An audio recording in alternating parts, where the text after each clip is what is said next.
As the world celebrates Women's Day tomorrow, there's been a raging glass balance debate of transgender people in women sport. Nigerian coaches and sportswomen have weighed in on the debate and say the participation of men who convert to women in sports doesn't provide balance and equality. Solomon Ajuziogu reports.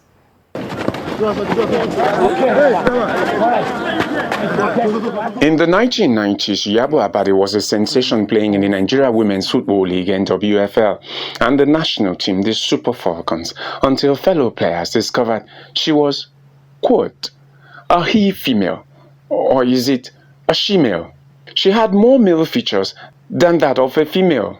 In this interview with the BBC, she talks about the on-field experience which exposed her. I've been living my life as a female while I was giving birth to, but due to some circumstances, I find myself to be confused about life, as in who I am in the world. After this, she chose the option of surgically transmitting to a man and became known as James Johnson, but never quite hit it big with men's football. More than 20 years. Caster is a female, but unfortunately for her, the hormones that are developing in her body are what is against her now. I was there and one other lady from Zambia. You see, when they call them to start their race and they appear, you see some people from Senegal and all those people shouting, no, this is not a male, this is not a female, this is a male, you know, they were shouting, but that did not stop the competition. Processes that involve sex organs, both the primary sex organ as well as secondary sex organs. So you have situations where aberrations occur along that process, and then you now have a male child showing female characteristics and a female child showing male characteristics. Now, in those kinds of scenarios where they are well established in pediatrics, often parents, are requested or required to raise the child, whether the child is going to be imprinted as a male or raised as a male or a female. Now, those issues have been there. Now, that's the kind of situation that Caster Semenya is, because Caster Semenya is chromosomally female. But in the course of development, because of these aberrations that occurred, masculinizing hormones reach levels that are beyond the normal for female, and she began to exercise the characters of male. Today, there's a related issue of transgender. The issue of transgender people in sports has always been a controversial one.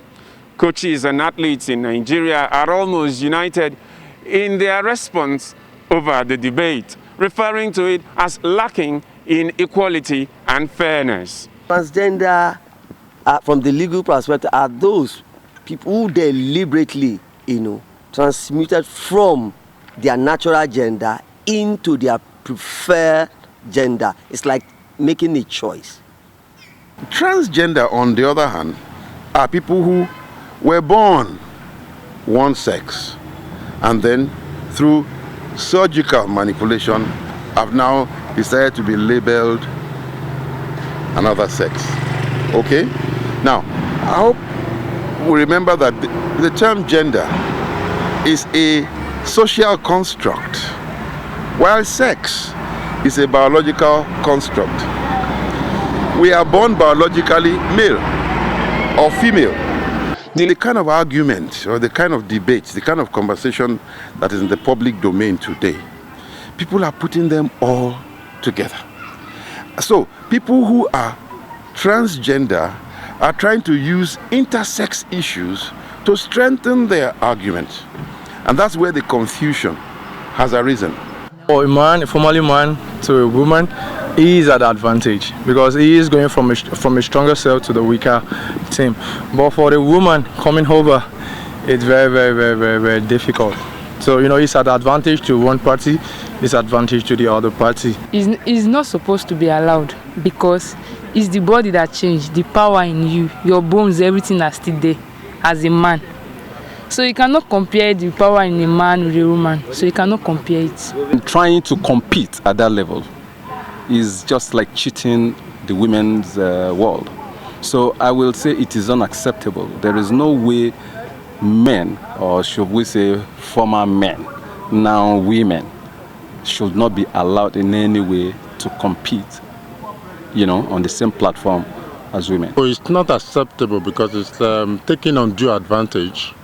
Because for a man to change to a woman and then now decide to play in the women's sport, there are some features that you cannot change when you're doing the transformation from male to female. Sports were based on certain definitions, and those definitions are both biological and social, male and female.